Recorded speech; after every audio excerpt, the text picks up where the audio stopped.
नमस्कार साथियों। डिक्टेशन 100 शब्द प्रति मिनट की गति से बोली जाएगी। डिक्टेशन ठीक 5 सेकंड बाद स्टार्ट होगी।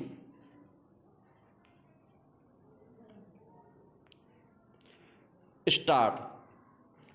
लब्ध प्रतिष्ठित मेडिकल जर्नल लेसेंट में छपे एक शोध के मुताबिक भारत की आबादी इस सदी के अंत के आते आते घटकर सिर्फ 1 अरब के करीब रह जाएगी, यानी अभी जितनी है उससे 30 से 35 करोड़ कम हो जाएगी। विराम। रिपोर्ट में अनुमान लगाया गया है कि भारत की जनसंख्या वृद्धि दर में वर्ष 2047 के बाद से कमी आएगी, जब तक इस देश की जनसंख्या बढ़कर अपने उच्चतम स्तर 1.61 अरब पर पहुंच चुकी होगी। विराम। इसका नतीजा यह होगा कि आबादी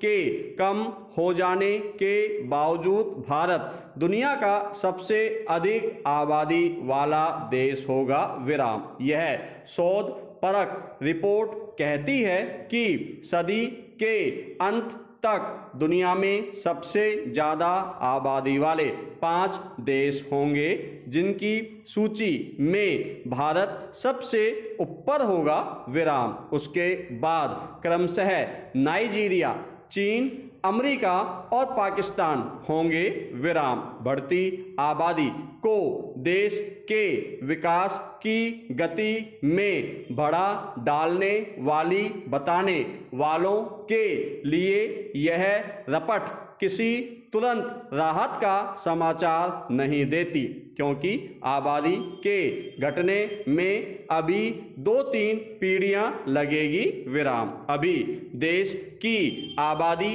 के आंकड़े बताते हैं कि उसमें बहुसंख्यक युवा हैं। विराम। वर्तमान में इस देश की आधी से अधिक आबादी 25 वर्ष से कम आयु की है। विराम। इसलिए भारत को नौजवानों का देश कहना भी गलत नहीं होगा। विराम। यह नौजवान ताकत देश की तकदीर भी बदल सकती है और उस पर बोझ भी बन सकती है। विराम।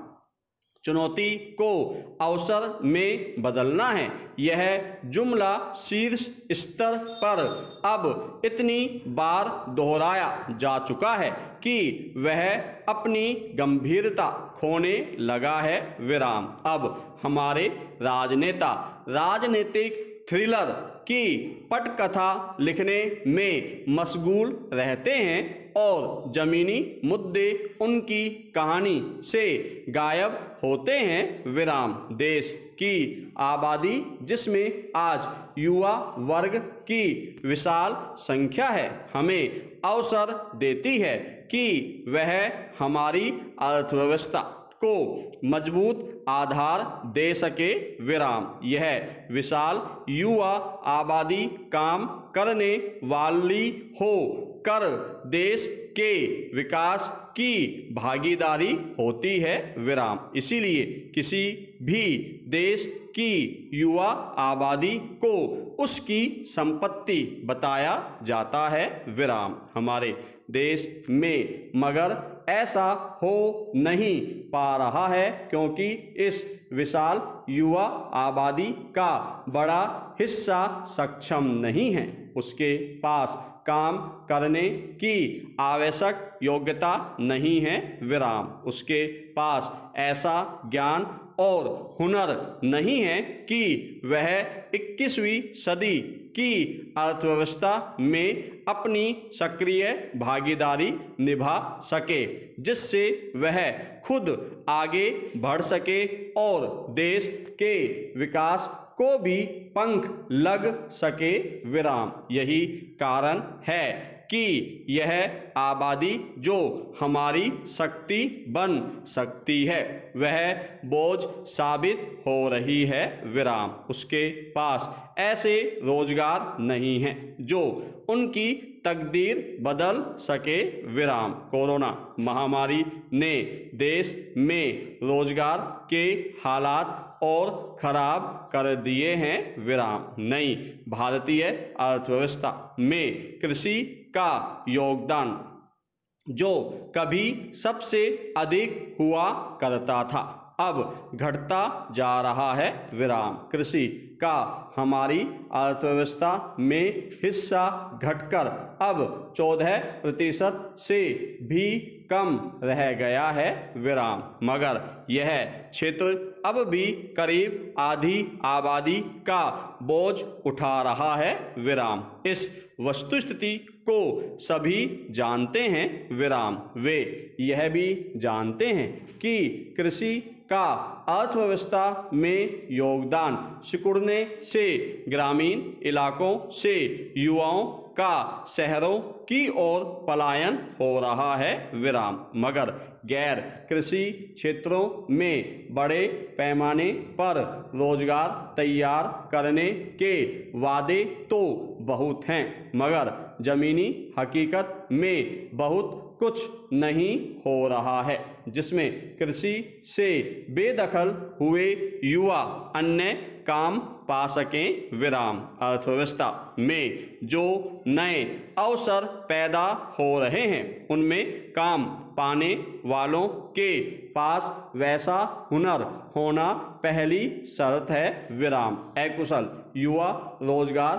पाने वालों की पंक्ति में तो खड़े मिलेंगे मगर उन्हें काम तभी मिल पाएगा जब उनमें उन कामों की कुशलता होगी विराम। युवाओं को रोजगार के नए अवसरों के लिए तैयार करना होगा विराम। परंतु यह काम करने के लिए जिस समन्वित रणनीति की जरूरत होती है दुर्भाग्य से वह कहीं नजर नहीं आती विराम। भारत से भी बुरी हालत में कभी चीन था विराम मगर उसने शिक्षा केंद्रित ऐसी रणनीति बनाई ही नहीं बल्कि अपने सभी प्रयासों को उस पर सारा जोर दिया और अपने युवाओं को तैयार किया जिससे उन्हें रोजगार ही नहीं मिला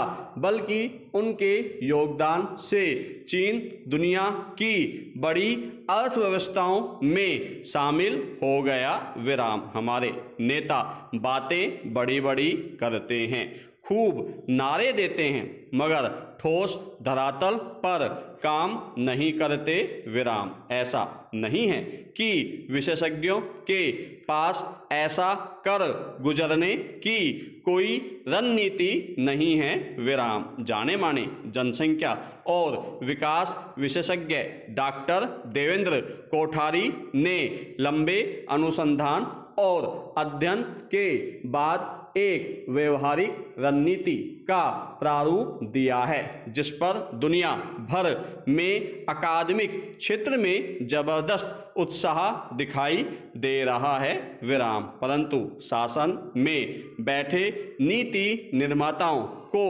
अपने झमेलों से ही फुर्सत नहीं है कि वे इस पर ध्यान दे सकें विराम। समय हमारे हाथ से निकलता जा रहा है विराम। पैरा रिपोर्ट कहती है कि अभी दुनिया की आबादी करीब 7.8 अरब है जो कि वर्ष 2100 में करीब 8.8 अरब हो जाएगी विराम। हालांकि संयुक्त राष्ट्र ने 2019 में जो रिपोर्ट प्रकाशित की थी उसमें वर्ष 2100 तक दुनिया की आबादी करीब 10.9 अरब होने का अनुमान लगाया गया है विराम। संयुक्त राष्ट्र की रिपोर्ट में जो अनुमान लगाया गया था उसकी तुलना में लेसेंट की रिपोर्ट के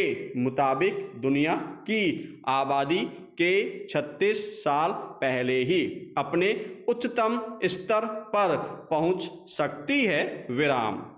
यह रिपोर्ट कहती है कि संयुक्त राष्ट्र ने अपनी रिपोर्ट में गिरते प्रजनन दर और बुजुर्गों की आबादी को तो ध्यान में रखा था, लेकिन कुछ दूसरे मापदंडों को नज़रअंदाज किया विराम। विशेषज्ञ कहते हैं कि ऐसा प्रजनन दर में आई गिरावट के आकलन के कारण हुआ विराम। संयुक्त राष्ट्र ने जो आंकड़ा लिया था वह पिछले 10 सालों की जनगणना के आधार पर था, जो कि 2.1% था, जबकि नई जनगणना में वो घटकर सिर्फ 1.8 रह गया है विराम। लीसेंट में छपे अध्ययन में बिल्कुल हालिया रुझान को शामिल किया गया है विराम। यह बात सच है कि संयुक्त राष्ट्र की रिपोर्ट और लेसेंट की ताज़ा रिपोर्ट दोनों ही अनुमानों पर आधारित है और ये अनुमान मौजूदा प्रजनन दर के आधार पर लगाए गए हैं विराम। भारत के अधिकांश हिस्सों में प्रजनन दर में तेजी से गिरावट दर्ज की जा रही है विराम। यूपी, बिहार, मध्य प्रदेश, राजस्थान और ओडिशा को छोड़ दें तो बाकी राज्यों में प्रजनन दर नेगेटिव में जाने की ओर अग्रसर है विराम। प्रजनन दर का जितना अनुमान लगाया गया था उससे कहीं ज़्यादा तेजी से उसमें गिरावट आ रही है विराम। प्रजनन दर घटने के कई कारण हैं विराम, जैसे